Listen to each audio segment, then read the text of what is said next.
Quentin J. Bedwell and Cato bring you a synchronized bowels production, The Book of Jacob Kane. The Book of Jacob Kane is a supernatural fantasy set in the old American West. What happens when ancient evils awaken? One man is destined to save the world. The Book of Jacob Kane, coming soon.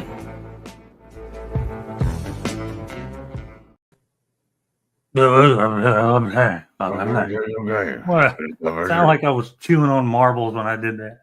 Can you tell I just kind of threw it together? What's up, everyone? It's been a long time. We shouldn't have left you without some independent news to step to. Step to.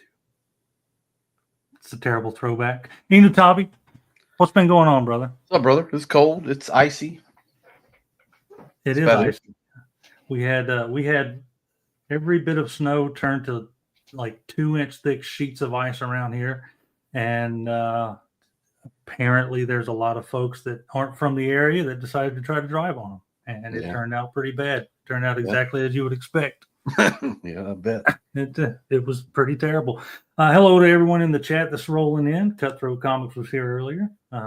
Haven't seen Cato's collection in a while. Yeah, it's been a while. It has been a while. Don't worry, it's coming back. Just took a break. Had a lot going on in the real world for quite a while. Just stuff. More funerals to go to than I ever care to go to again. It's a horrible, heartbreaking thing to have to deal with. But for now, those are in the past. And it's a new year, a new Enewtabie. Laser Pants is here. Glad to see you, Laser Pants. McDJ ACDC is here. The Titan, Ionicus, and Machine Man is here. Tonight, everyone, Enewtabie and everyone involved, we are going to talk about, it's going to be a Night of the Cursed Dead, a new Kickstarter that I think someone shared it to me. I think it may have been Fire Talks that shared it first in our little chat that showed me, and then I went into it, and then the next thing I know, like a bunch of people are sharing it to me, and I went through it, and it looks pretty dang cool. And it actually looks like it. Who knows?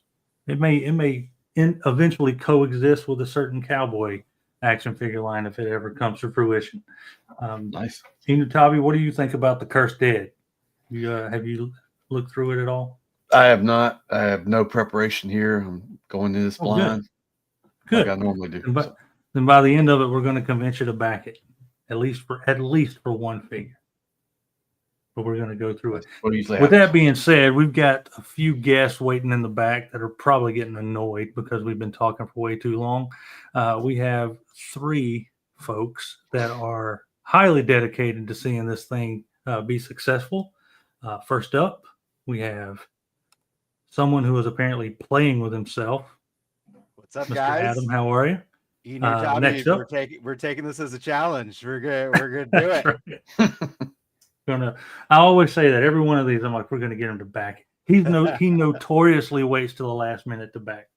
I mean, hey, I'd prefer it if people jumped in early, because you get the opportunity to tweak it all the way up to the end, and that helps us hit the goal and then unlock stretch goals. But even if you're jumping in at the last minute, it's still appreciated. He doesn't mean that. He means go in there now and do it. He's just being nice. He's being nice, and that's okay. Next up, we have Mr. Phil Ramirez. How's it going? Ramirez Studios 3D is here. Again, we're going to try to convince Enewtabie to back these tonight. I'm putting all the pressure on you guys to do it. You'll be a convert by the end. That's right. Yeah. If not, I'll just back it in his name. And put it in the notes. That's right. I'll leave it in the comment section. Like, dear Adam, this is actually Enewtabie. This is his credit card number. Run with it. I wish people in the comment section would write "Dear Adam." That would be. I mean, like, I'm doing it. Nice start. I like it. And last but certainly not least, a name some folks may know or may not know that's in the toy industry, Mr. Jesse Falcon. Our Hey, guys, number how you one doing? cheerleader. Number one cheerleader. That actually should be your Number new your new username on everything. It is. Jesus, I have no. my pom poms here. I'm ready to go. I do not want to see your pom poms. You might. Actually, go for it. We're live. Let me see your pom poms, Jesse. Yeah. All right. So, Enewtabie and I talked about this a little bit before. And I think I mentioned it to you three. What I'd like to do first is to let you guys do a little round robin. Let's let the folks in the chat, anyone who watches this later, just one big circle of jerks telling each other, telling what they do for a living and why people should invest in the Cursed Dead. So we'll start with the guy who likes to play with himself, Mr. Adam. Rock and roll. My name is Adam Van Wickler. My day job is I am the creative director at Gentle Giant Studios. So we do prototyping work for every major toy company, Hasbro, Mattel, Diamond, who was in the news today, Dark Horse, you name it. Any of the major toy companies, they'll come to us and they hire us to create prototypes. So that is I've been doing that since I've been at Gentle Giant since 2006, but I've been in the toy industry since 2001 and doing prototyping for all of these other companies for over almost like this is me in the industry. It's over 2 decades now. Math is hard, guys. But yeah, it's about time to do a project where we get to see it through from start to finish and have full creative control. So that way, at the end of the day, it's something that we can absolutely be proud of. A lot of the time, we work on a ton of Marvel Legends, Mattel WWE, like you name it. And, as we hand off the prototypes to these companies, they then take the wheel. So at the end of the day, it's not always what we had intended it to be. Things go through changes. There's a ton of chefs in the kitchen. So this one, we're the chefs here. So we get to make sure that we're happy with these things and they look and function the way we intend them to. And yeah, please check out our campaign. Just so everyone knows, there either is or will be a link to the campaign in the description. And actually, what I will do here too is copy that and throw this into the chat. Very long shared URL for the chat. That will be the link to the Kickstarter as we go through. Next up, we'll speak to. Man, I just realized it. We'll speak to one of the two twins. What's going on down there? Yeah. All right, Mr. Ramirez. All right. My name is Philip Ramirez. I've been in the toy industry since 1990. I started off at the age of 18 sculpting on Ninja Turtles, Toxic Avengers, McDonald's premiums, and everything in between. Went out on my own to do sculpting for McFarlane. Spent 15 years doing work with Toy Biz with Jesse Falcon over here, my brother from another mother. And yeah, I've been making toys all my life, much longer than I have not been making toys. Yeah, I've been making toys for 30 something years. So yeah, it's my passion. That's when it's a weird reality, right? When you start doing yeah. something and you can measure it by you've been doing that longer than you've done. Well, you could have possibly done anything else. I could measure it by my hairline too, but I lost that pretty early on. So I've had hair less than I've been making toys, a lot less. But no, I've been making toys all my life. I love it. It's my passion, and this is an opportunity that we had to go for it and put our first foot forward in creating a toy line, and hopefully we can get it back so we can do a lot more, because there is a lot more in the works. I believe that true. Mr. Laserpants is here and is asking, who is this Jesse Falcon guy? Never heard of him. Is he someone important or something? The answer was no one important. It's Laser Thank pants you. knows. it's nice to You know, nice to be lasered in my pants. I'm going to take this opportunity to introduce myself. My name is Jesse Falcon. I've been in the toy industry for 30 years, but I've been really making toys since I was a kid. It was a thing that I just started to do because it seemed like the right thing to do, because where I grew up in Flint, Michigan, they didn't have the kinds of toys I wanted to play with. So I would kit bash stuff before I even knew what kit bashing was, make stuff before I knew what any of that stuff was. My dad was a great help in leading me down that path. And I literally did it all the way through grade school, into high school, into college. You know, when a young lady comes back to your dorm room and she sees a bunch of customized Beta Ray Bill action figures out of Thor, she takes off. Sorry to say, it's not an aphrodisiac. It's not an aphrodisiac. just to clarify, she doesn't take anything off. She takes off. She disappears like a will-o'-the-wisp in the wind. I did take a lot of those customized action figures to my job interview at Toy Biz, and when the guy who looked at who was looking to hire somebody saw those, he's like, "Did you make those?" I said, "Yes." And he's like, "Did you make them by yourself?" I said, "Yes." He's like, "You're hired," and that was it. And I've had that job now for 31 years, which is nuts. And I got to meet Phil and Adam through that, and I'm so excited for these guys to have an opportunity to drive the car because I've worked with them forever. They're full of amazing ideas, and whatever I can do to help them get this project across the finish line, I will do. And that's why I'm here. There's those pom-poms we were talking about. Woo-hoo! I love it. Well, great. So, yeah, that's what I really wanted to start off with, that because we kind of talked about this, and Enewtabie and I talk about this about every week. There's a lot of Kickstarters out there. Some don't make it. Some make it and don't become fruitful for the audience. They never see the light of day. So what we wanted to do is make sure that folks knew who they were dealing with, that we're making these. You're not that a nobody can't make a successful Kickstarter.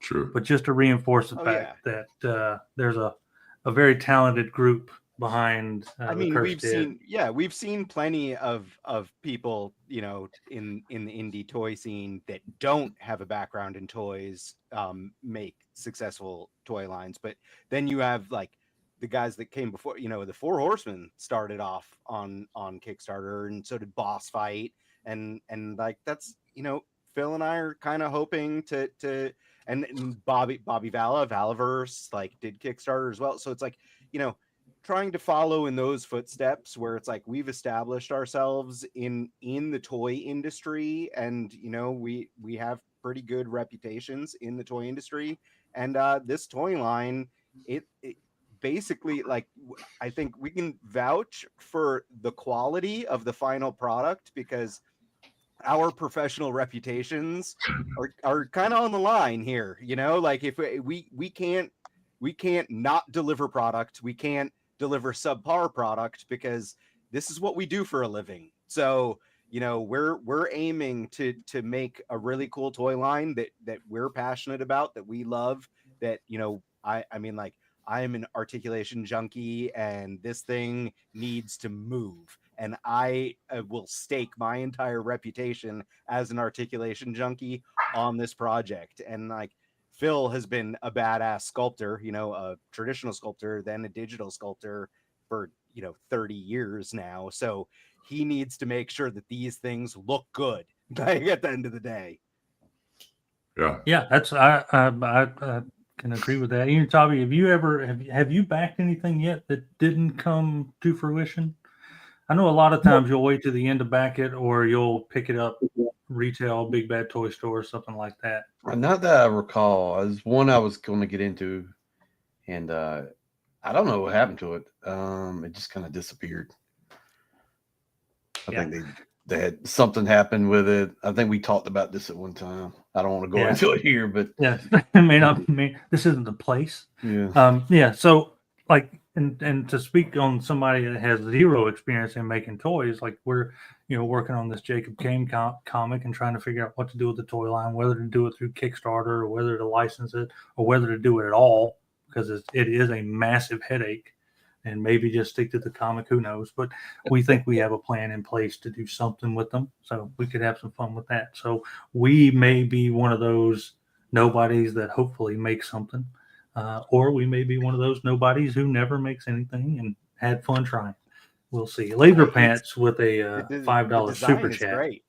Oh, Laser Pants is trying to call me out because in the past, not related to this Kickstarter by any means, but I've said that people who don't jump in early on that are familiar with a Kickstarter and also like it, but wait until the end, I'm like, you're being a little bit of a butthole because you're not helping to get it made. You're sitting on the fence until like it's a sure thing. And it's like, it's a little bit of a butthole move. So yes, that is it. Laser Pants is correct in quoting me on that. But while doing this Kickstarter now, listen, every backer helps. And if they come in at the last second, great. All good with it. Now, would I prefer people to jump in early so that way we can get funded and start focusing on stretch goals? Absolutely. Like that's the name of the game. That's what we would like. But everyone counts. So well, yeah, you'd be foolish to say that you didn't care if it didn't get great numbers in the beginning, because great numbers in the beginning help motivate other people. It's absolutely. And so, we I think we had a really strong start, comparatively speaking. Like I look at lots, I've backed a ton of Kickstarters and we had a really good start. Obviously we're in that middle period. All Kickstarters are kind of that bell curve where they always start off big and then they dwindle in the middle, and you just try to keep any kind of momentum going, which is why we're doing tons of live streams like we are tonight, and basically just teasing out more and more content. So posting pictures on a daily basis and trying to build it up so that way at the end, when everyone does decide to, jump on at the last minute, that hopefully we can get it all done. Cutthroat Comics here says these three have more experience in doing toys, and so I'd say that there is a more than just a slight chance that everyone in this chat has played with or posed or had a figure on the shelf that these three at some point have had a hand in. So good chance. I'd say it's pretty. Before I was even in, I mean, like these guys aren't that much older than me. Like I'm I'm 46, and I grew up playing with toys that Phil sculpted. So, but that's also like, I was like a teenager also playing with toys still. I never stopped, hence playing with myself. That's I think most of us could say that. I did go through it. Did you stop collecting, Enewtabie? Was there like a gap that you stopped and then went back to? Oh yeah, from 2001 to 2014. Was it 9/11? You decided to give up after 9/11? Right, that time I was a little busy, so yeah. Hey, I got to call out one of the comments in there. Machine Man looked up the Kickstarter, then Adam's backed list. Now I need to research booty bumpers. See, Phil, I told you I backed.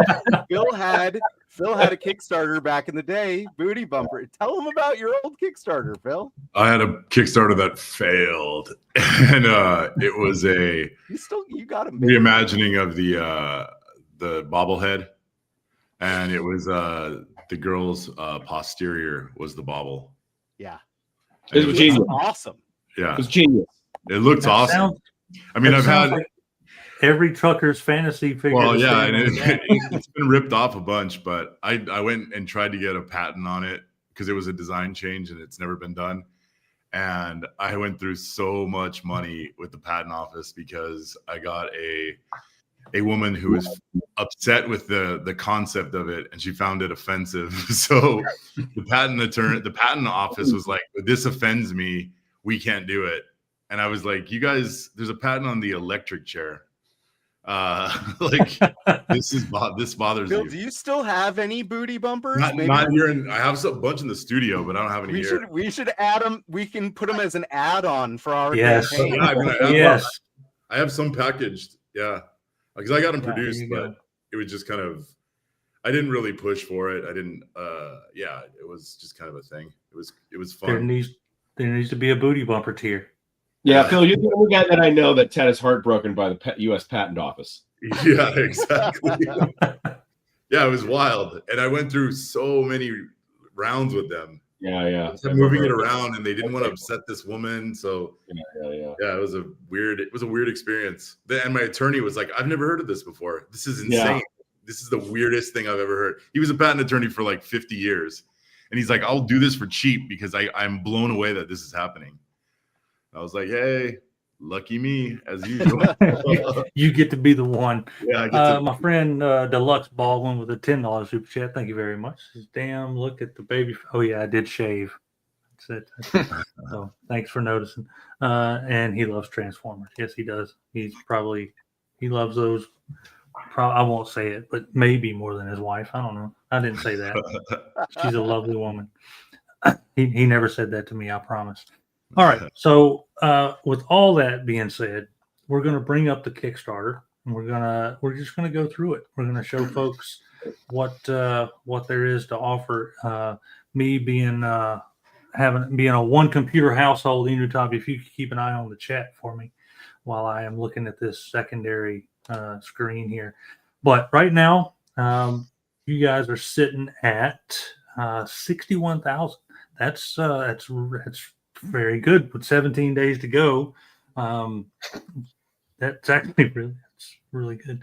348 backers, a goal of 175,000. I really do not see a reason this thing doesn't take off and make it. Fingers crossed. Yeah, fingers crossed. I don't think we're going to need to cross fingers, but I think so. Let's go from the beginning here. Why? So, what led to the Cursed Dead? I've always been a fan of monsters. All I've ever wanted to do was make monsters, design monsters, and create monsters. A huge horror fan. It's also like an IP that isn't necessarily need to be an IP in order for intellectual property, and because everyone kind of knows what monsters are. Everyone's kind of had their own crack at it. Every company's kind of done their own thing with it. And there's a built-in audience. I know people that collect just Creature of the Black Lagoon or just vampire toys or vampire figures, vampire memorabilia. So we use that as a basis for basically army builders and intellectual property that we could kind of create ourselves. And yeah, it had a base and it had a fan base. So that's why we picked it. Instead of coming up with some completely unique IP, which is always tough to sell, you know? Yeah, but I think you're right. I think that it can fit in tons of different collections. That's Adam's brought that to a lot of points. Yeah. Phil's always been a great designer in general, but his creature, I was first familiar with Phil's work when I actually first met Jesse Falcon. It was at a convention, a Big Apple Comic-Con in New York, and it was during the old 5-inch Toy Biz Marvel days, like before Spider-Man Classics and Marvel Legends even were a thing. And Jesse had some of Phil's sculpts on display. It was like Generation X, Morlocks and mutants, and there were these awesome creatures that I was just floored by the sculpts. And fast forward to years later, and I meet this guy, and I'm like, these guys are legends to me. I mean, I've worked in the toy industry for a while now, but I always looked up to the both of them, and getting to work with Phil on this line was awesome. And I love horror as well. Phil runs circles around me with his horror knowledge and the amount of movies that he's watched. The big thing for me is I collect every toy line imaginable. you guys will see later this week, I'm going to post pictures of our drinker prototype alongside other toy lines, and you'll be like, that's me pulling stuff off my shelves and taking pictures with it, and you'll see how many different toy lines I collect. It's a little bit ridiculous, but the point being that I was really excited about these because we need more villains. Like, it's like, that's one of the things with every toy line. It's like, you know, whether it's Valaverse, or it's G.I. Joe Classified, or it's Jujutsu Kaisen, or, you know, like, you name it, you want stuff for things to beat up. Like, you want creatures and monsters for your good guys to fight, and there never seems to be enough of those out there, and it just seemed like a hole that we could fill. So hole that we could fill. There's so many puns in that sentence. I think the cool thing, and I think everyone would say, or most people would say the same thing, you tend to be able to have a lot more fun with the villains too. I mean, you look at G.I. Joe and Cobra, you look at Autobots, Decepticons.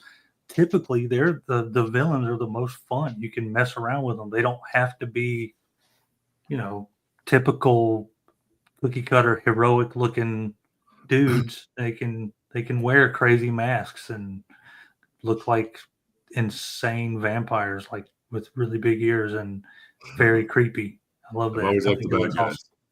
Yep, they're just always more fun. Agreed. I'm a fan of the bad guys. Maybe when this is over, I'll send you guys some of the pictures of the characters from the Jacob King comic, just so you can see we're kind of on the same page with that. Like, we want fun villains, and your Kane design is awesome. And I don't know if you know this or not, but when we debuted this, it was back in 2019, November of 2019 at DesignerCon. Like, that's when we first started showing the public, like, our plans for the Cursed Dead.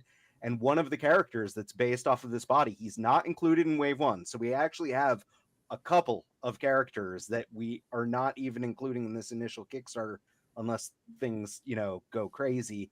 But it's called the Bloodslinger, and it's basically a cowboy vampire. And if you scroll back through our Instagram, you can find pictures of him at DesignerCon. It's an awesome looking character. We just wanted to make sure he has like a lot of soft goods. We wanted to make sure that we could deliver before we started, really going in depth with layered soft goods. And the Bloodslinger also is planned to have a lot of really cool accessories that Phil designed. So he would be even more deluxe than our deluxe offering. Yeah. So we want to make sure we can get these done first, but we have more plans just based on this body type. And at DesignerCon, Phil actually showed off our second body type. So we had plans for a Wave 2 even back then. And then he's also digitally sculpted a third body type that would be our Wave 3, that is the really big, like, hulking style body type. So we're in this for the long haul. We have lots of plans. So we're just hoping that we can get this funded and get the ball kicked down the road. Jesse, are you a villain fan? Are you a fan of the villains, or are you a good guy? Now, listen, you can't have any kind of narrative without conflict. Like, I don't think that there's a movie or a TV show or a comic book or any kind of great tome anybody's ever experienced where it's just like the hero wakes up, he has a great day, and he goes to bed, and he dreams a beautiful dream. Like, that's just not very fun.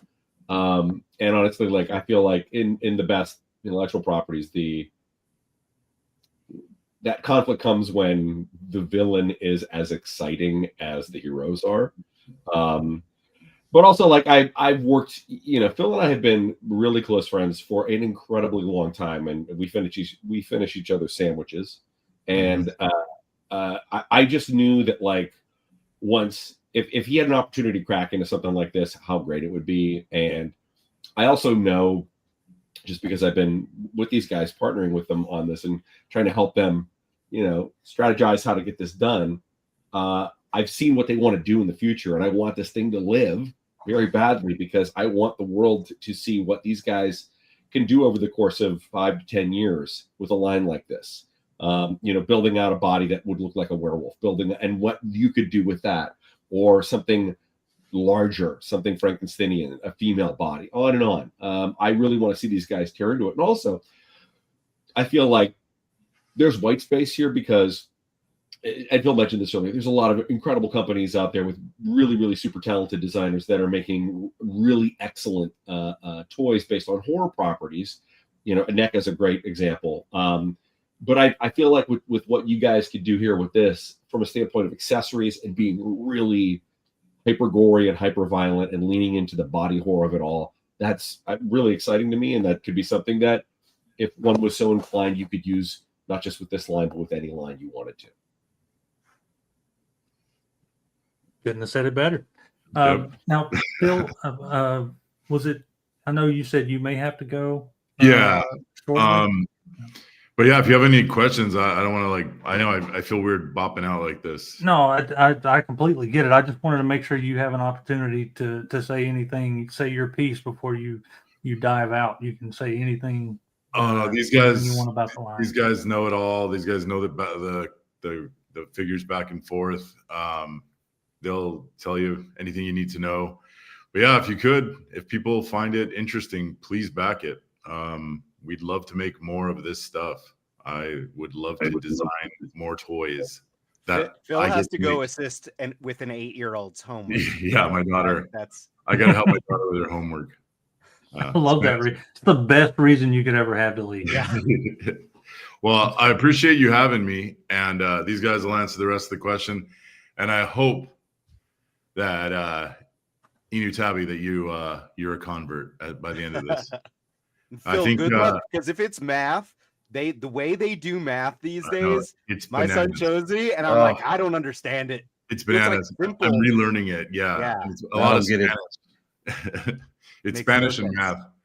But also, my guess is going to be Dr. Crane and Gordy. Those happen. Those are my guesses for him. The big fan favorites thus far, it seems like. Yeah. That's going to be the ones that Enewtabie dives in on. I got it. Yeah, well, maybe those are the ones. I could be wrong. I generally am. Well, thank you all. I'll and send over that art. I'd like to see that. Yeah, for sure. I appreciate that, and thank you again for coming on. I'm glad you popped on. Of course. Thank you for having me. I'm sorry I have to dip out so early. It's all right. You're welcome back anytime. Enjoy. Later, thank you. Later. Peace out, Bill. Oh, finally. Yeah, exactly. No, I'm kidding. I'm just kidding. He's going to listen. He's still listening. He's like, that son of a. No, he probably will pop in some earbuds while he's trying to figure out how to do new math. Yeah, I wanted to make sure I gave him time to say his piece, and he has very important, actual, real life things to do tonight. So I appreciate him coming on. It was a pleasure meeting him. What's really great though is I'm this like nut for articulation, but Phil has like plenty of experience doing articulation.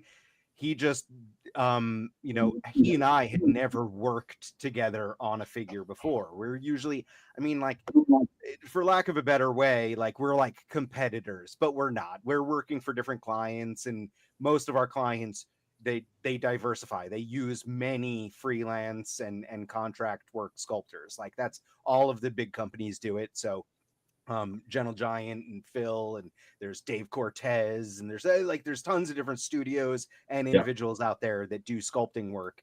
But this was the chance for Phil and I to kind of work on something together. And I've always loved his sculpts. I know that he knows articulation, but I got to really ride him on articulation.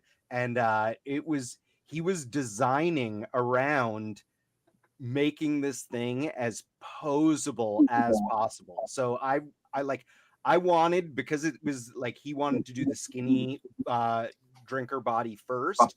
I was like, this guy needs to be able to like fold in half. He needs to be able to do crazy yoga poses and stuff. And Kato, if you scroll down just a little bit, there's a link that has right above, like that bluish link right above where it says basic figure drinker. Scroll up just a tiny bit more. and that link right there, if you click that, that'll open up some of the pictures that I took of our unpainted prototype. So it is the drinker body that we 3D printed, and we kind of made like a quote unquote playable version. But this thing has ridiculous range of motion in it, and it's like, this is a 3D printed prototype, so it's delicate. The joint tolerances aren't all what they will be in the final product, but I had a blast, just taking these silly posed photographs of this thing. I love just to that one. kinda- It looks so sassy. Yeah, well, it's my intent was to really show that, like, it's got like the torso alone has some crazy movement in it, and like I said, you can crouch it, you could do all sorts of silly stuff. Now, the idea is that you'll probably never pose it like these. I mean, maybe, but the idea is that it can get into these poses. It has this crazy range of motion and articulation being very, very important to these things. So this is the base body. This Jean-Claude Van Damme pose. Exactly. That's the one right Yeah. there. Yeah. But Yeah. all of the figures will have this kind of movement, so there's a variety of different options that in the campaign with Wave 1. There's 9 figures before any of the stretch goals, so you could pick whatever one you fancy the most looks wise, but they're all going to move like this. Speaking of articulation, Laser Pants trolling again. Because He's these are the same articulation. He's waiting because he knows we're coming up. I think basically 1 week from the end of our campaign, we'll be on the 3POA podcast. So kicking off that final week, which is hopefully the upswing, Laser Pants will probably be getting me to he'll trying to get me to say things that are inappropriate. That's what he's going to do. Actually, Laser Pants, these are basically the same as those fairly priced Super 7 reaction figures. No, I'm kidding. Yeah. Titan says, and don't get me wrong, I am an articulation junkie. I do own like a couple super set. I bought their King and Kodos from the Simpsons line. I got them discounted. I went in on their Thundercats early on. I have the main team of Thundercats, and then I have the mutants and Mum-Ra. But like, it's like I absolutely wish they had double joints. Like, there's no doubt, and especially for the price, like, I wish they had more articulation. So the Titan asked, "Is there a face sculpted into the abdomen of these figures?" I never noticed that before, but I can kind of see what he's talking about. Unfortunately, we just lost the guy that we should ask. So we'll have to put a pin in that one, and we can ask Phil. I never noticed it, but I can kind of see that. It like looks like a little bit like there's something going on there. I thought so too. When I was scrolling through it the first time, I got down to here, and I was like, I can almost see this, almost like an old man tree type face, right in the chest here. And it's one of those. I'm one of those guys that sees faces and everything. Where he packed in all sorts of like detail in these things, and his intent was to make it versatile. So each of these figures, they're on the same base body, but with the new tooling parts here and there for the different characters, and then different paint jobs. The idea is that all that detail can come off as different things. So like on Gordy, the pumpkin-headed guy, it starts to take on like a look like there's vines and bark and stuff growing on him, because like that's part of his backstory. I'm a big fan of the G.I. Joe file cards that we had on the original 3 3/4 inch line. So it was a big deal to me to give each of these guys a bio. So if you scroll through the campaign, you can read a short bio on each of the characters. And the idea is that they're kind of like an anthology. So each of these could be like a standalone television show or movie or something. But there is a kind of bigger picture story that we're going for also, that is more like the classic monster creatures versus the demons. So as we go through the characters, you'll see like, so the drinker is a vampire, a classic character. But then we have, I think next up is the Jinn, which is a genie. So that is a demon. So he would be our bad guy. He's on the other side. And Phil incorporated some design elements with the demons where they each have like this glowing blue orb, and that's part of our storyline. Now, they're not like, it's like, it doesn't matter if you're gonna just make these fight your action force, you don't care, it's all good. The Jinn, his glowing blue orb is in his lamp, which we've posted some pictures of. There's also some line art right down below this paint picture, but there's also a link down below that has additional pictures of the Jinn. So you could see his lamp. His lamp will have a glowing blue orb in it, and then some of the other demons have orbs, but the orbs are incorporated into their sculpts themselves. So hate and rage, they each have them in their head, but in different locations. And then this is great because the Jinn is one of the so 8 of the 9 figures also come with a skull head that has a little articulated jaw that is painted to match the deco of the figure it comes with. So it's some versatility. So if you want it, like, you obviously can keep this as the Jinn, and he can be this creepy demon on your shelf fighting characters. Or if you want, you pop the skull head on with the little articulated jaw, and he's this weird skull zombie character that also you could have fighting other characters. So what I want is a heavy metal rock band accessory kit. So you could build just totally like this, right along those lines. It's so like metal. Like I want mean, it all. like that's it. Like I was born in 1978, so I'm definitely an 80s baby, but on the babier end. But yeah, and I'll just say, listen, right now, you know, if there are any kind of like up and coming bands that want to leverage this design for their mascot, I think that the boys would be very interested in Jesse. I got a DM from this punk band already that wants to talk about like a partnership using some music. So I have to check. I haven't listened yet, but I'm looking forward to seeing what they're all about. But yeah, it's awesome. Thank you. Good friend House Hendo back for the Be Drinkers. That's awesome. Ken's Toys says swappable tentacle arms. Oh, here.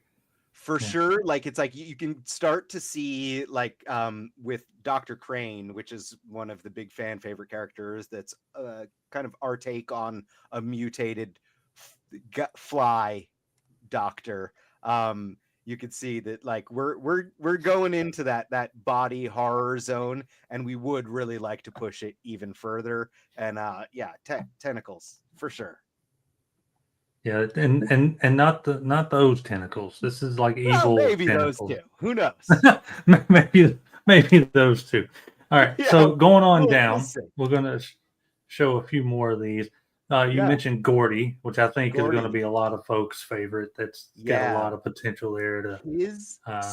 So Phil wrote these bios, and I just kind of edited them a little bit. But Gordy's bio, let me tell you guys, like that one's worth just reading at some point, because he, like, the backstory Phil came up with, it's like it's so ingrained in this like classic like horror story that when I read it, I was like, this needs to be a movie like yesterday. Like, it's perfect. It's such a, it's a kid who his parents own a farm, and they have a pumpkin patch that's very well known in the town. He's bullied, and the bullies end up taking it too far and killing him. And then his body is then taken over by the pumpkin patch, and the vines growing in, taking him over. And then he comes back every Halloween to take his revenge. And the faces that Phil sculpted on the Gordy's head,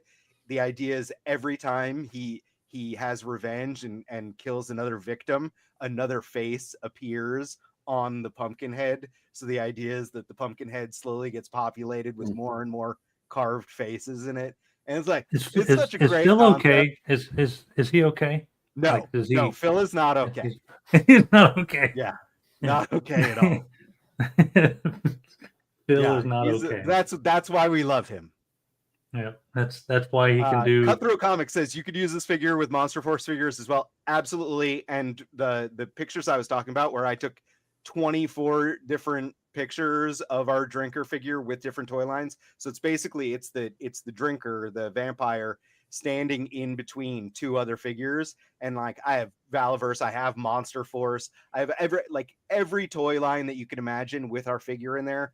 But I do want to note, I will be posting it later this week. Our prototypes are 104% because we accounted for production shrink that happens because you're injecting hot plastic into steel tooling. Oh, I always tell my I think wife Jesse to was trying to prepare- say something, prepare but for he- shrinkage.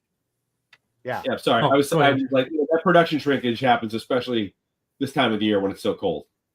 That's right. That's what I try to tell my wife. Always prepare for winter production shrinkage. production Yeah. shrinkage. Yeah. And I know you were talking about 5-inch figures earlier. That's a respectable size. I don't care what anybody says. It's perfectly fine and normal. So Yes.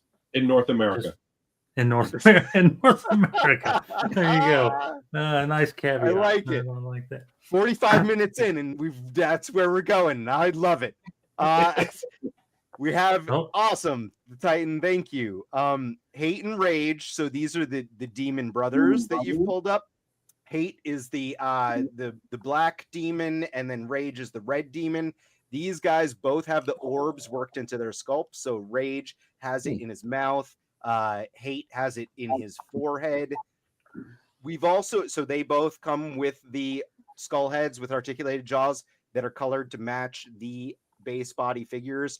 We posted pictures of that today as well. So there's going to be tons of pictures out there.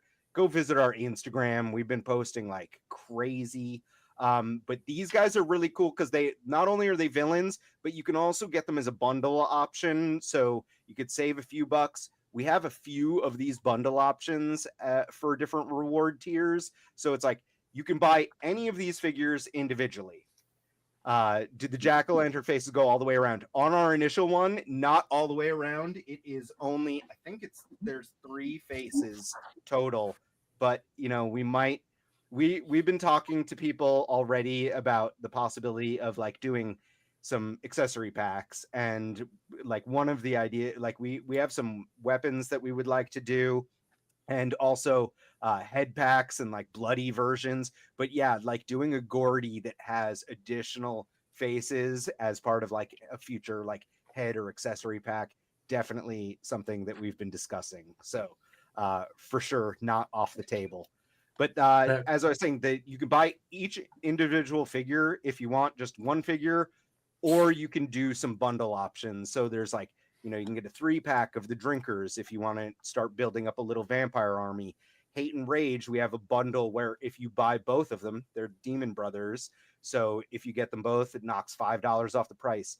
And then you can buy all the basics as a bundle that's discounted, or all the deluxes as a bundle, or all in that's also discounted. And the great thing is if you wanted to stack those, it's like stacking coupons. You can go in, and if you pick like you want the drinker 3-pack, but you also want Hate and Rage, we have all of those different tiers and bundles are available as add-ons.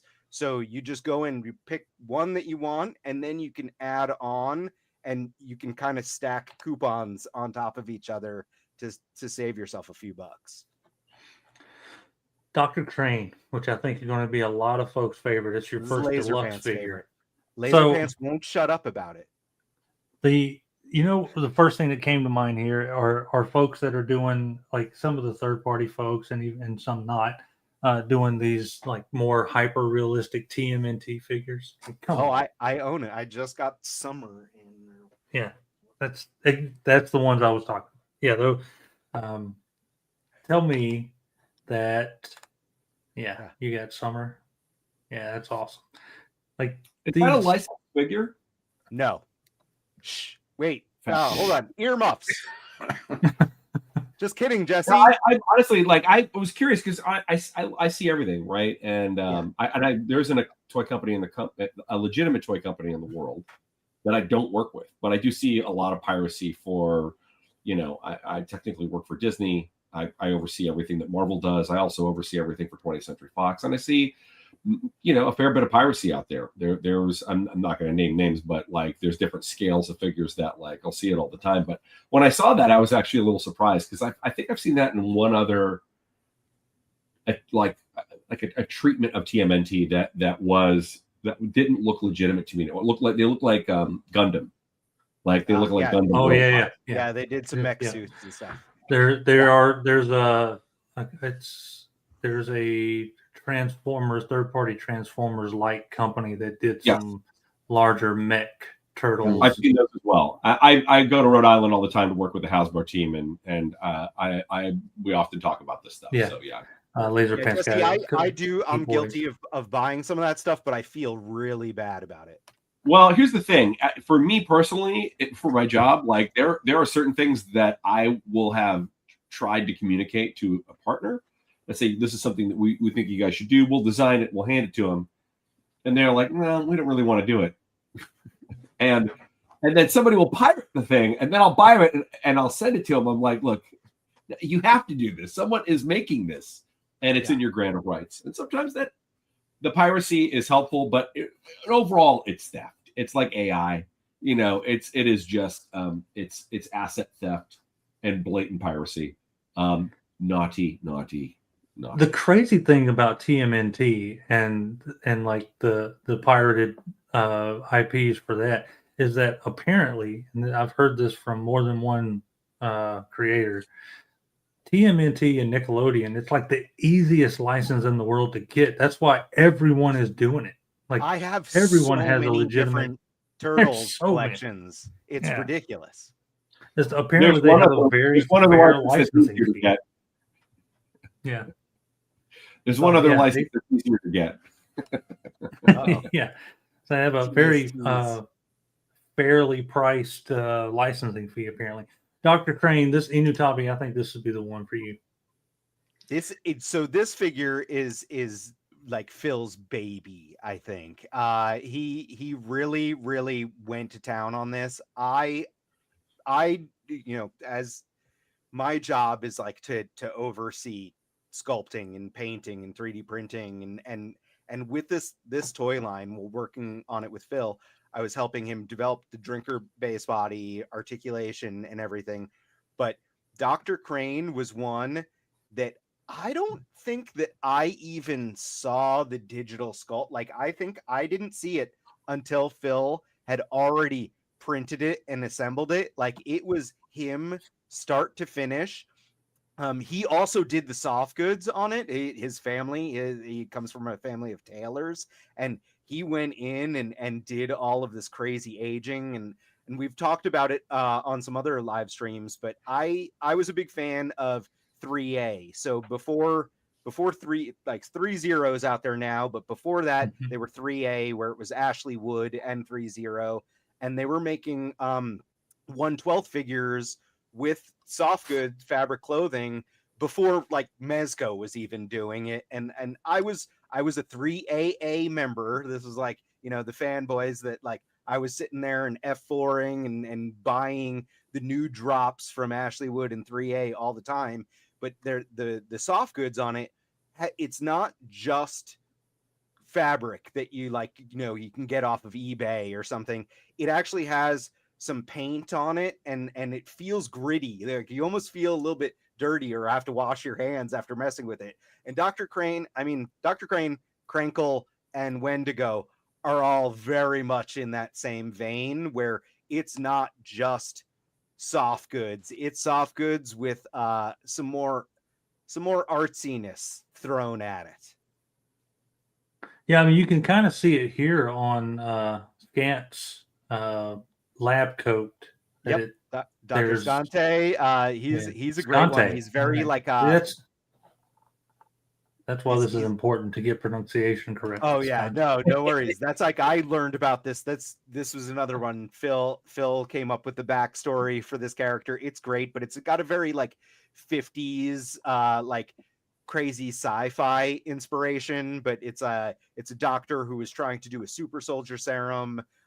failed lab experiments, and like he comes with this great big ray gun, which I realized that we had not painted yet. So if you scroll down to the artwork, you could see it's like this very like old classic style ray gun. So we're doing that right now. Like, so there'll be images, more images of Dr. Scante soon, and painted images of the ray gun as well. But it's a really cool character in general. I just dig it because it's how weird it is. And I'm an anime guy as well. So I've seen some people online talk about how this guy would, like, he looks like he could be fighting Ultraman or the newer anime like Dan to Dan, like, which is aliens and ghosts and stuff. And it's like, I love seeing comments like that and people talking about it, because like that's what we intended. Like, I would love for people to have, you know, a Cursed Dead shelf, but I'm also 100% all for people using these with their collections as, like, you know, supplementary, like, you know, we're going to take toy photography pictures. We're going to do all sorts of things. Oh, all right, Jesse, you get Laser Fans calling you out. You want to answer? Oh, I'm sure you guys are familiar with it. It has a knight in it that's kind of dark. One that virtually anyone can make. Yeah, that's. Please make more figures of that. There's never been a perfect action figure of him. Is that shots fired? I may have just said something controversial. I don't think that it's is. like, I think Mafex has got. You're allowed to have that opinion, and you know, listen, one man's butter is another man's bread. You know, so yeah. Listen, gentlemen, I apologize. I have to jump off. I'm getting pinged right now. It was so lovely to talk to you guys. We really appreciate you giving us this opportunity to jump on here and promote this. I will say that for anybody out there listening, thank you so much for taking the time to do that. We'd love to get your participation. We have a lot more stuff that we're going to be revealing in the next few weeks. Some more content that's coming. So thank you guys so much. It was lovely to meet you, and thank you so much for having me on the pod. Oh, pleasure to have you here. It was an honor, Jesse. Thank you so much. Despite what Laser Pants says about you. I'm here all night long. Bye. Thank you, Jesse. All right, now we're into now we can just talk smack about all of them. That's right. But Crankle is one that Phil had told me about. So he came up with this character too, because we actually had started working on our version of Krampus, but the Krampus was going to be based on our second base body, and we actually have teased it on Instagram like a couple of years back. Phil has a really cool looking take and some interesting accessories for our Krampus, but it was like, now we want to make another Christmas based character, and Phil came up with this backstory for this guy, and he's an alien that is obsessed with Santa. Like, he's just like, he's an alien, discovered Santa, and he's like totally crazy about it. So he takes it upon himself that he knows Santa doesn't like kids staying up late and like trying to catch Santa. So Krampus is there to catch children that may be staying awake, and he catch it. Like, this is Phil too, so like, don't blame me for being a psychopath, even though I probably am as well. But Krampus will catch children that stayed awake, and he skins them or takes their different body parts or eyeballs and uses them to decorate his Christmas tree. And Phil designed this creepy character, but he also wrote a song, and oh my God, he's the one that sings the song. So the video is linked on our Kickstarter campaign page, and it's also available on our YouTube. But it's Phil's voice that does the Crankle Christmas song. Yeah, exactly.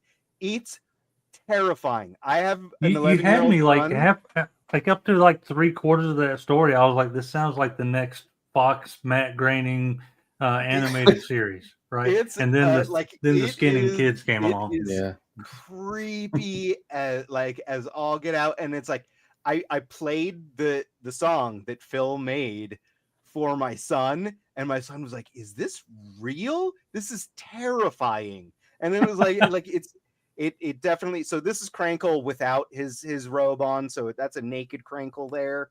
Crankle once again comes with the skull head also, so you can put the articulated jaw skull head on him if you want.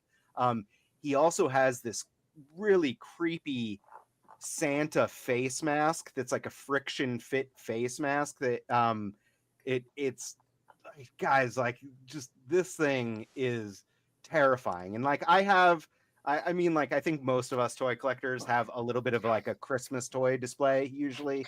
Like you have like, I have the Naughty or Nice Santa. I have the Four Horsemen figure obscura Krampus. I have Nightmare Before Christmas stuff out. I've some elf stuff out, some Grinch things here and there that are like, oh, this is my Christmas display. So more reason to have toys on display in the living room and everything. And it's like, I can't wait to add the Crankle to this, because like my wife and my son are gonna be like, no, that's creepy as hell. That peeled Santa face in the line art there. You see that in Enewtabie? It's like Yeah. So like Leatherface is Santa Claus. Yeah, Phil had said originally he had intended it to just be like a plastic face mask that Crankle's wearing, but then this prototype we had it painted by Artman Customs. So you may be familiar with him. He's a customizer on Instagram, really well known. He's a friend of mine. He also does contract work for Gentle Giant. So he comes in, he's a teacher by day, and then in the afternoon he'll come in when we have too much work and paint professionally. And he's an awesome dude, but he painted this prototype for us, and he painted the mask in this like realistic bloody way that now the store, like someone in either in a chat or in comments had mentioned that it looks like Crankle skinned the face, like peeled the face off of like a mall Santa or something. Yes, exactly. That's what I picture. Yeah, we love that idea. Like, that's way creepier, and it's like it's in line with what Phil made with the character. Like, it's so creepy. So yeah, and to answer anyone that is asking, you can also it's a friction fit, so it pops onto his face when in the hood is also like you gotta shove his head up into the hood, but then the Santa mask is a friction fit that'll fit right in there. Laser Pants with the adult questions again. Will there ever be a one-eyed pee-pee monster? I mean, like, who's gonna stop us? Be hard to miss. I really want everyone in chat at some point, like if you scroll through this, you'll see, like, I think it's above Cato, like, but there's a link to the YouTube page for Fire Talks.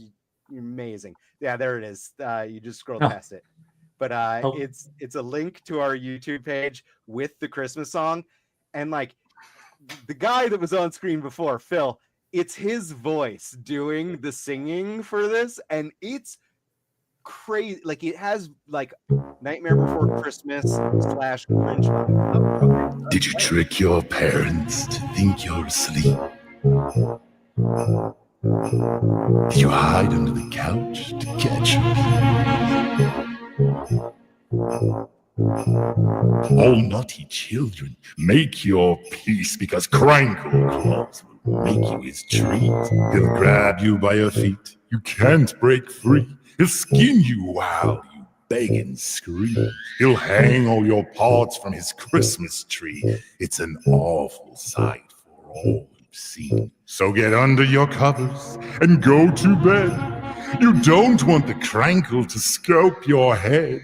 He is Santa's biggest fan and does the things that Santa can't. Hide your eyes before he plucks them out. You don't want your parents to hear that awful shout. Beware the Crankle Claus. Beware the Crankle Claus. Beware. Let me tell you what. It goes on. That is- It's creepy, dude. I was just like, His That's voice terrible. is fantastic. yeah, I know. That's like just a horrible, terrifying Grinch on steroids, serial killer nonsense. oh And yeah. you may have just sold me on Crankle. The song alone, I think Crankle deserves his own show. I mean, like that's that's really what we were going for here. We wanted to make our own, and like Crankle is another one where it's like this isn't necessarily like obviously we do our take on vampires, our take on certain demons, our take on the fly. One of our stretch goals, our first stretch goal, is going to be our take on the Gill Man, creature from the Black Lagoon, and I'm super excited for that. That's one of my favorite monsters, and Phil did an awesome job designing it. But we have Crankle also, where it's like Crankle is a new character that that we've created. So, Fire Talks, you're awesome. Thank you. Christmas music playlist for sure. That needs to go right to Spotify. Yeah, that's awesome. That's incredible. That was awesome. Yeah, I feel like the vibe I get off the Crankle, and even with that song and video, it feels like one of the Christmas special episodes of Supernatural. Oh, totally. Yeah, My that's wife what is it a is. giant Supernatural fan. Yeah, and it has nothing same. to do with how handsome the two guys are. Yeah, it's irrelevant. My wife loves that show because of the plot and Yes. this. Yeah, nothing to do with handsome Yeah. dudes. Yeah, the plot happens to be named Jensen Ackles, but it's fine. I can't blame her. Yeah.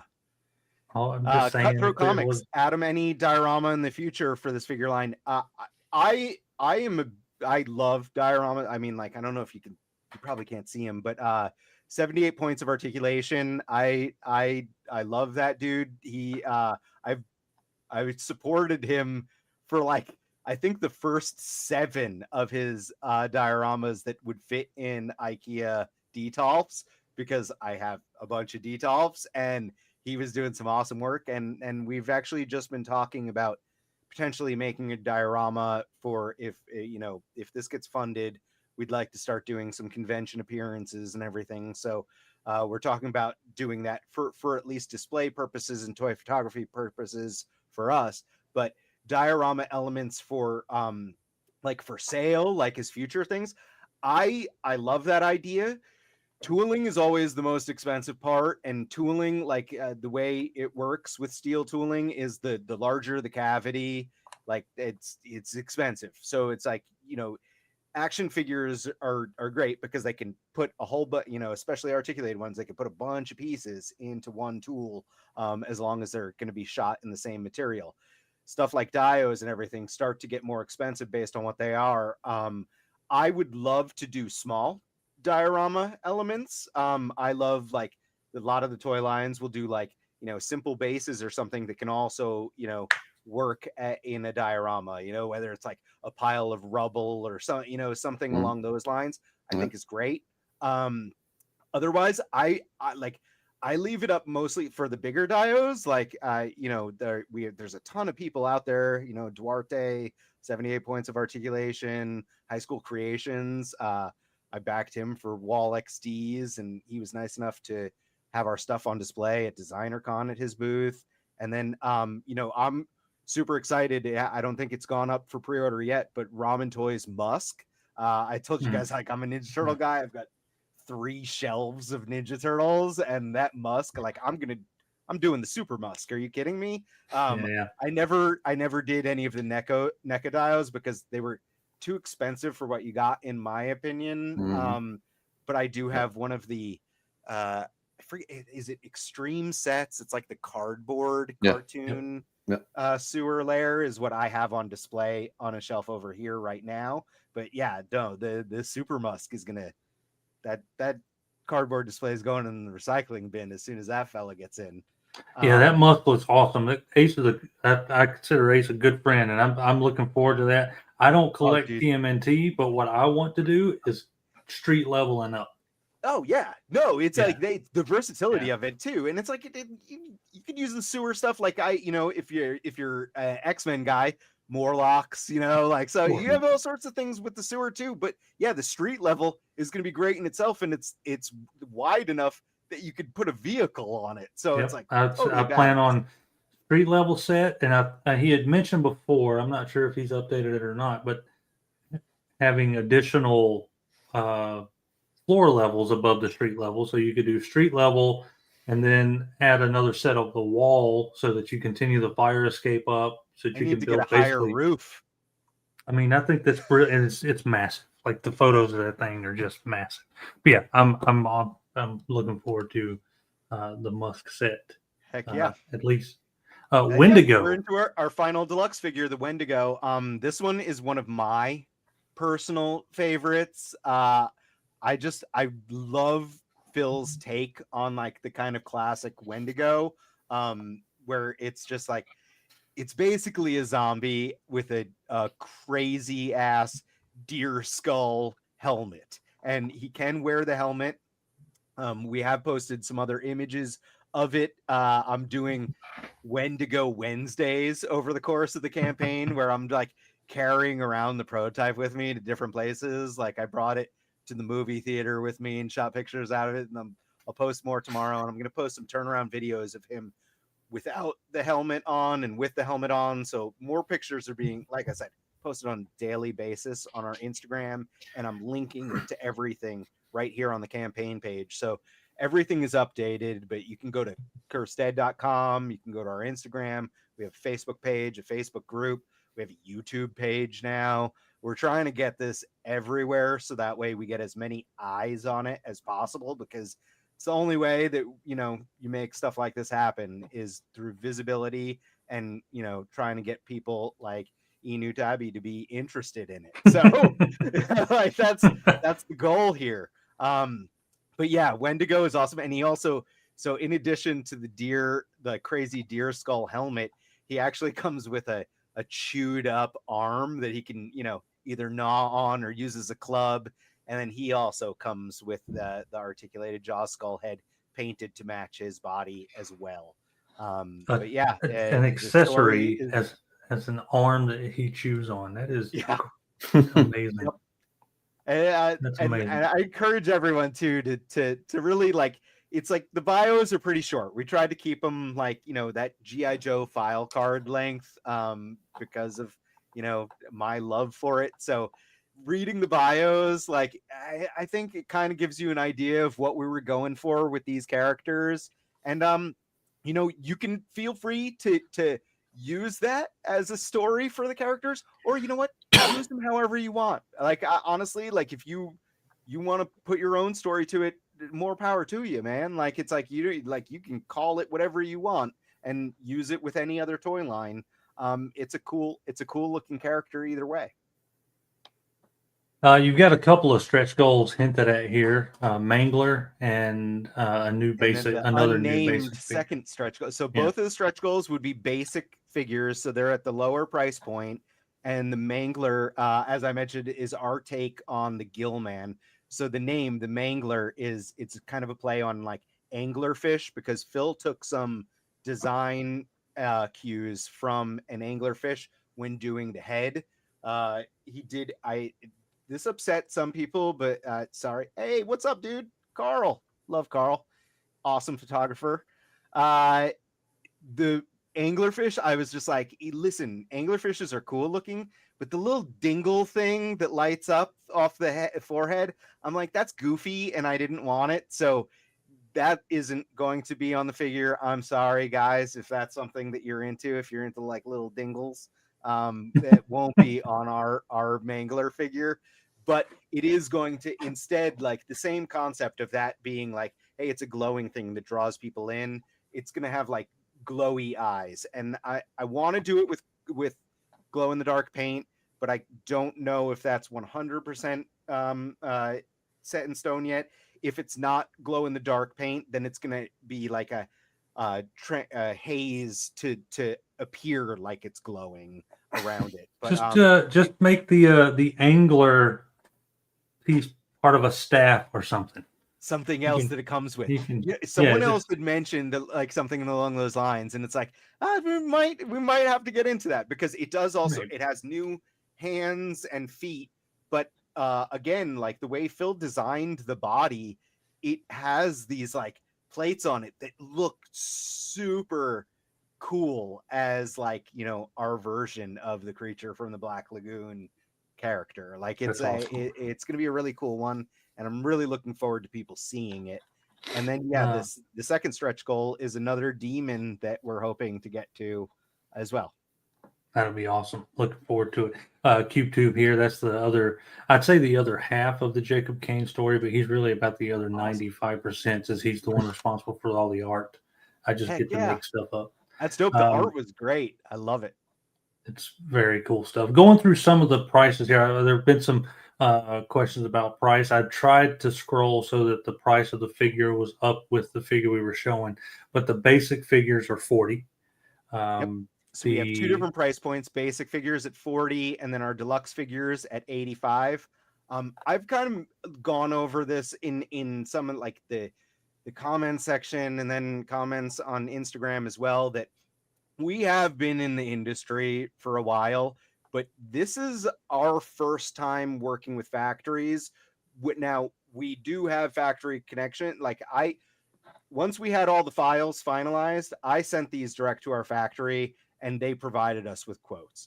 So when a factory provides you with quotes, it's based off of like how many parts there is. So you get your tooling quote, and then you get your minimum order quantity quotes for each of your SKUs. So each of the figures. So we have 9 figures.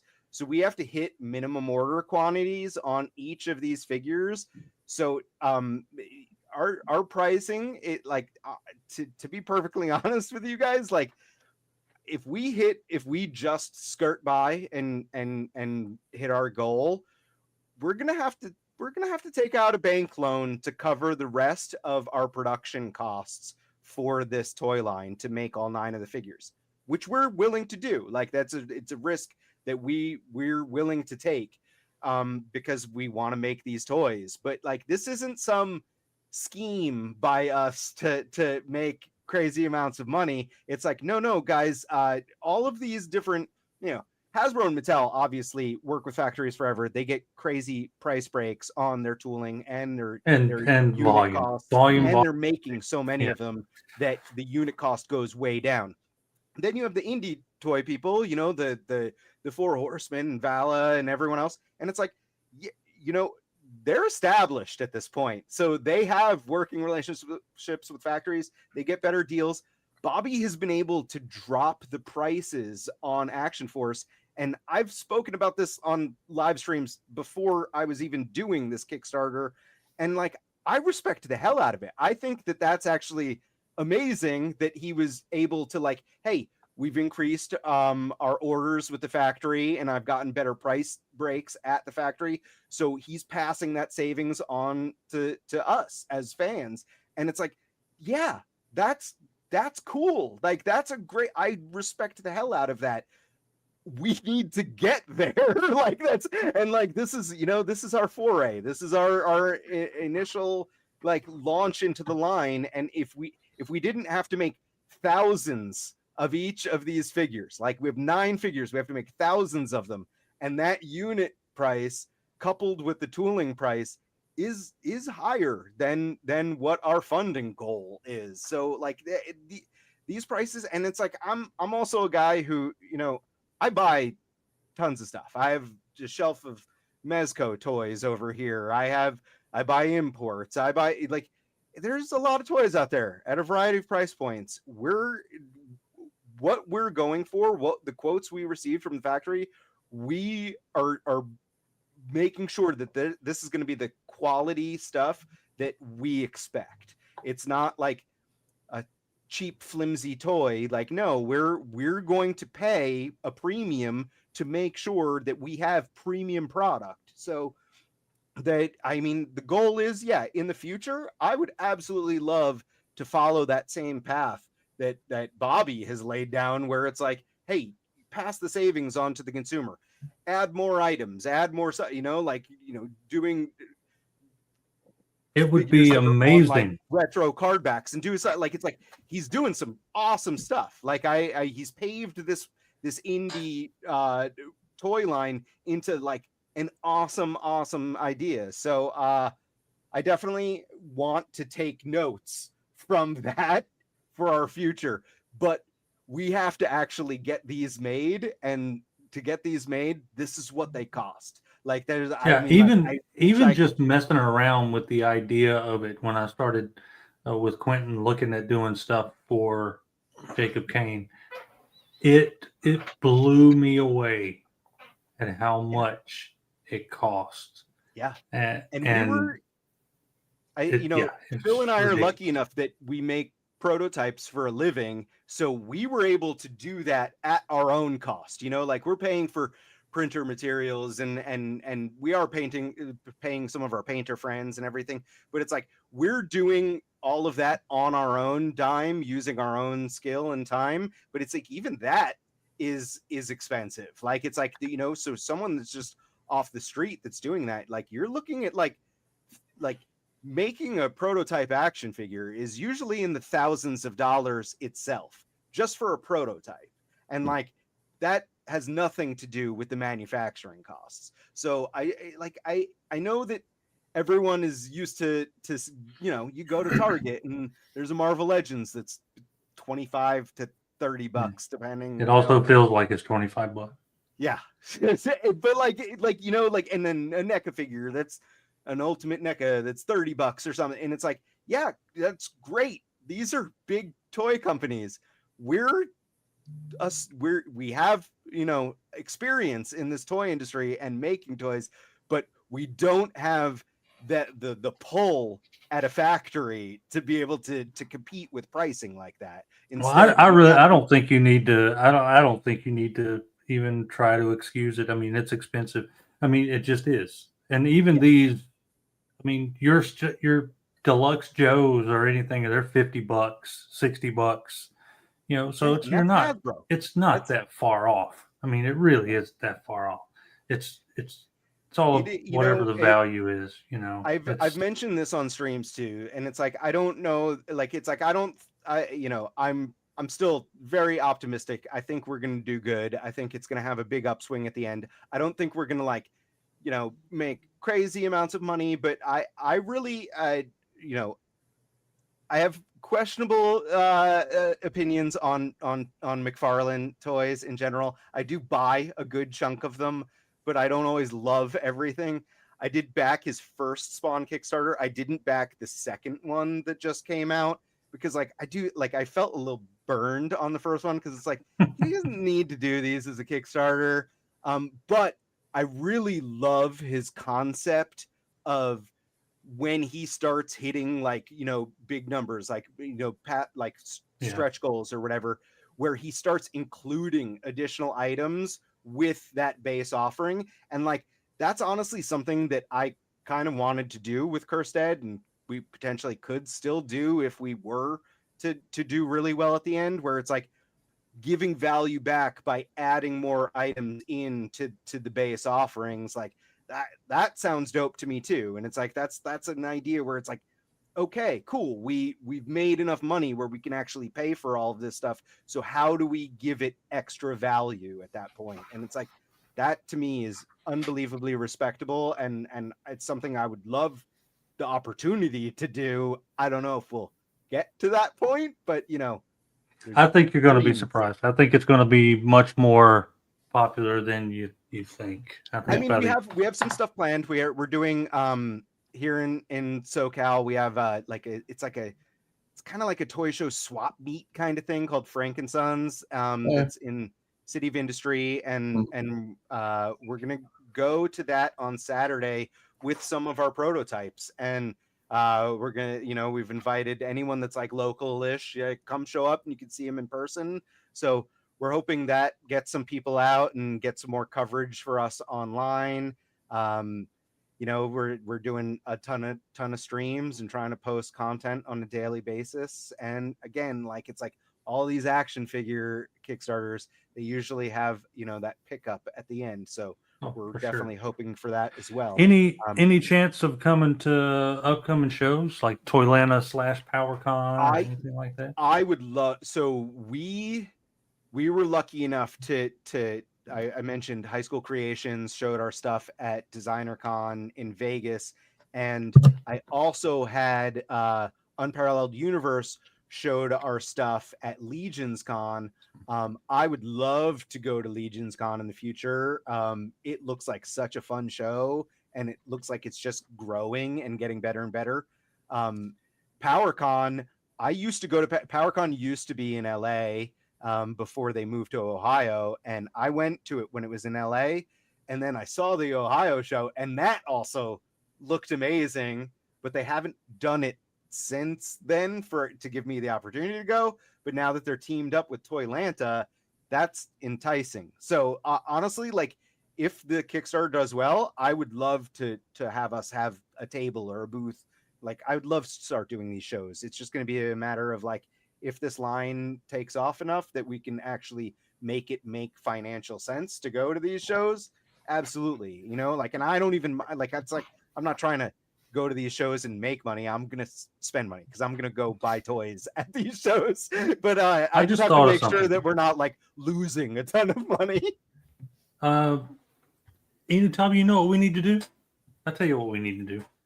You and I need to get a booth at some of these somewhat smaller, some of the fairly larger conventions, have an It's News booth full of indie toys and all these smaller Kickstarter companies. We just have one table with just a display of all these Kickstarter companies. 100%. Show Sounds like a great idea. We show like Legendary, we show Cursed Dead, we show this all on one table, just showing. You know, it's a great idea. I will say that, like, I can't speak for everyone else's, but prototypes are a pain in the ass to deal with. So they are. hot glue, poster tack, like, because stuff, it's, you know, it's not a manufacturer, like, it doesn't, the joints don't all pop together. It's usually like held together with metal pins or styrene rods or like all sorts of ways. So it's like, it'll be work. It'll be work. I helped. I've helped a couple of times with Jason at Spiro. It's Spiro. So then you're familiar. Yeah. And I have. I won't say that I broke something, but it may not have been in the same condition. We were setting up that day, and I was like, "Oh shit!" But they know how to fix it, you know, like, it's like, that's it. And we have the 3D files. We can 3D print a new part if we have to, or like fix it. But yeah, Spiro, I've backed Spiro. Talked to Jason great guy. Love so, Jason. Yeah, Spiro is another one. Spiro, Savage Crucible are in my shots with the drinker that you'll see later. Oh yeah. So love Savage. Love Savage. I own every single freaking toy line you can probably imagine. So I believe it. Yeah, this has been a fun year for indie toys. Or last year was a fun year for indie toys. There's a lot of cool stuff out. Enewtabie, you got any questions for Adam? Other than when are you going to back it? You will not guess which figure I want. Oh, Rage. I did guess it. Yeah, right on. Rage is cool. Yeah. No, Rage is really cool. And I haven't linked the pictures into the Kickstarter yet, but on our Instagram page, I posted pictures of Hate and Rage with their skull heads on. So if you go on our Instagram, you can see pictures with that. So the Titan in chat had said, have any online retailers like BBTS expressed an interest in backing the Kickstarter? We are in talks. Big Bad Toy Store is awesome retailer that, like, you guys know, I use them all the time. I have piles of loot that I ship every couple months. They're one of my go-to websites that I use for buying toys, and they've always been awesome with Kickstarters. So they are fantastic. I have nothing but good things to say about Big Bad Toy Store. They have a strong kinship to the indie toy companies and Kickstarters. Absolutely. Again, when I was doing the toy drive for Yeah. the Helene victims, a few folks reached out on my behalf. They got back to me. They donated a ton of toy. I've got nothing negative to say. They're awesome. About BBT. I've spoken to quite a few people that work there just based, like one, I've been using that website for like 2 decades or something. 25 years, right? Didn't they just celebrate 25 years? They did. It's like Yeah. I've been using that website as one of my sites that I order from since they started. And I told them, I was like, go back and check. Like, you guys, I know you have records, check. And but yeah, they're awesome. All good people, and obviously they're doing their own indie toys with Big Bad Workshop and Mhm. Monster Force. So it's like, yeah, they love the whole indie toy scene as a whole, and they've been really, really cool. So I would say that nothing has been signed, nothing, but like very likely you will see Cursed Dead stuff. It seems up to on me, their it site. seems like something they would latch onto. Like it's a very, they're yeah. and I am friends, and also I work with Bill Murphy, who is behind Fresh Monkey Fiction, which is Sure. also Big Bad Workshop, Monster Force. So it's like all those people are great, and yeah, I love all of them, and definitely looking forward to working with them on all of this stuff. Man, I want to say thank you for coming on. Heck yeah. I appreciate you accepting the invite, along with Phil and Jesse for showing up too. That was outstanding for all of them to show up. Enewtabie, you have any other questions? I feel like I've been talking over you the whole time. No, it's And, how we normally do it. But I believe you talked me into at least getting 2. The brother set, Hate and Rage. Yeah, Hate and Rage. I think I've got to get Rage, just because.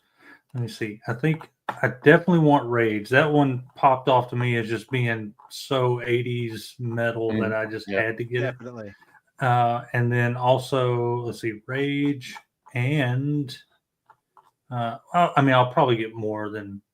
I'll probably get Gordy. Whatever I'll you can probably do, get it's all Crankle. good. Every little bit helps, and it's all appreciated. Oh, So and the Gin. yeah. So the ones that I know that I want to get, I think right now are the Gin, Rage, possibly Hate, but definitely Rage, Yeah. Crankle, and Gordy. Yeah, Gin is one I want to but do. then you I got. feel like I Dr. got to Crane. get Crankle because of the video and the song now. I do Yeah. this with every Kickstarter. I get ones that I know that I want, and then I'm like, oh yeah, but what about Dr. Crane? And I mean, some of the like, it's like, so I'm guilty of this as well, with Kickstarters, where it's like you end up like kicking yourself sometimes, because it's like you want, like, it's like Savage Crucible happened with me too, where it's like I backed it for a couple figures, but I backed it not just like, it's like I got like 2 of the lizard guys, but then I also got something from Wave 2 and the Frazetta barbarian guy that they had. And then when they come out, and then like, you see everyone else with them, and you're like, ah, damn it, why didn't I pick that one up too? I did That it. one, Yeah, I did it with like, Savage it always Crucible. happens. Yeah, I did it with Savage Crucible. I backed a few that I wanted, and then the next thing I know, I was at a toy show and met a really nice guy that ended up also helping me with the toy drive. That GI Dave. Oh, nice. To help me out with the toy drive, and I met him, and I was like, oh, he's got the rest of the Savage Crucible stuff here at his table, sold. And I ended up, buying it after the fact, and yeah, so for sure, I do that all the time. But yeah, I know that there is at least 3 or 4 out of here that Awesome. I'm gonna back at least for an amount. That way, I can make up my mind later. Yeah, that's, I mean, like, obviously that's the beauty too. You get your pledge in, and you can change it up until February 1st at, I think it's 6 o'clock Pacific time. Like, So for you here's guys, the that would thing. be 3 p.m. for you. This is what I'll probably do. I'll probably back the all 5 basic, right? That'll give me Gordy. That'll give me Rage. Hate, Rage. That'll give me Gin. And the Drinker. And the Drinker. So there's that. And then I'll add Crankle. I think that's what I'll do. Yeah. That's great. And then like, the other thing with Kickstarters, and like, you guys obviously know a lot about this and I do too, because we back them. It's when if you back them and there's like one character that you don't want, there's gonna, like, by the time they come out and are in people's hands, there's always the FOMO, and like you'll have no problem hooking up a friend or something and at least getting your money back for that figure if you didn't want it from an all-in or all the basics or all like whatever, so usually that's the case. Well, while you're talking, I am listening, I promise. But while you're talking, I just did that. So I'm Heck yeah. Thank you. Here we go. So all 5 basic and Crankle. Awesome. There. And Mad respect. we'll- And you There you do go. not need to apologize for that, because that's great. Yeah, there you go. That's done. I talked myself in. Damn it. Woohoo! No, I knew I was going to anyway. I really did. I knew I was going to get something, but I think that gives me pretty much everything that I know I want. And Awesome. I've got 16 days. Just wait till you see that mangler, though. It's pretty cool. You stop it right now. This is it. We can't be friends anymore. This is the last time we can ever speak. There you go. And what I'm going to do, Enewtabie, for you is I may back for another one, and then once it's over and you miss out, I'm going to charge you 3 times the price. Oh, okay. That's You that's know what what I a like real to do friend is is for. as I like to. I've done this on like the last 2. It just happened to work out like this. So I get a couple on Kickstarter.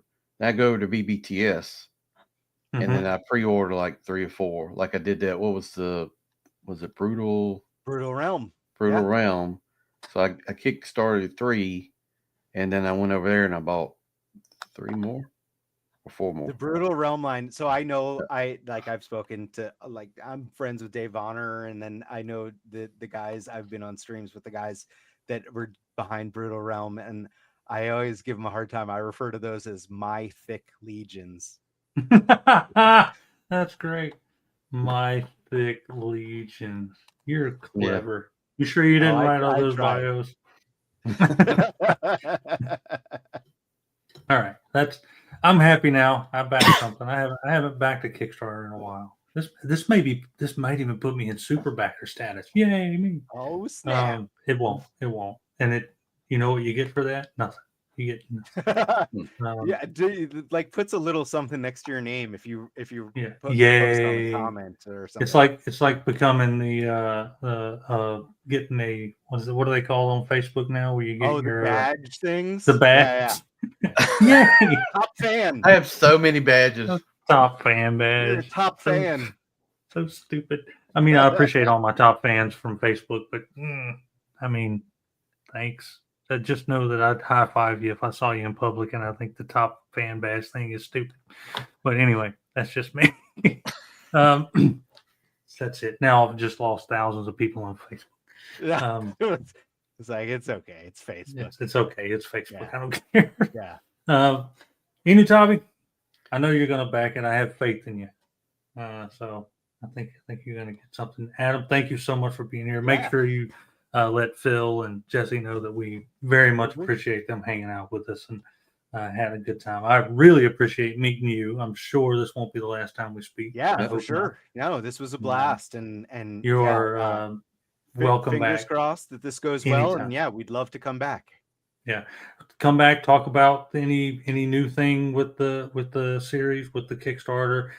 Come back and hang out and just talk toys any other day of the week. You're more than welcome.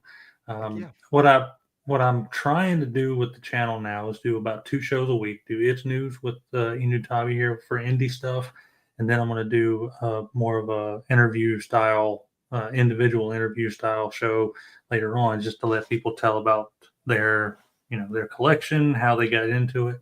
So I'd love to have you back for that at some point. Heck yeah. No, I mean, like, honestly, like I'm sure you could tell. Oh, Figure Fight Club. Adam's good at talking to.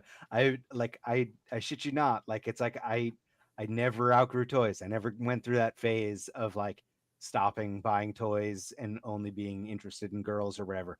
I was interested in girls, but I was always interested in toys. And They weren't interested in you. yeah, no, not so No, I'm much. just kidding. I'm kidding. I mean, I like, don't know that to honestly, be not true. so much. Yeah. But I really, man, I appreciate it. Thanks for taking the invite.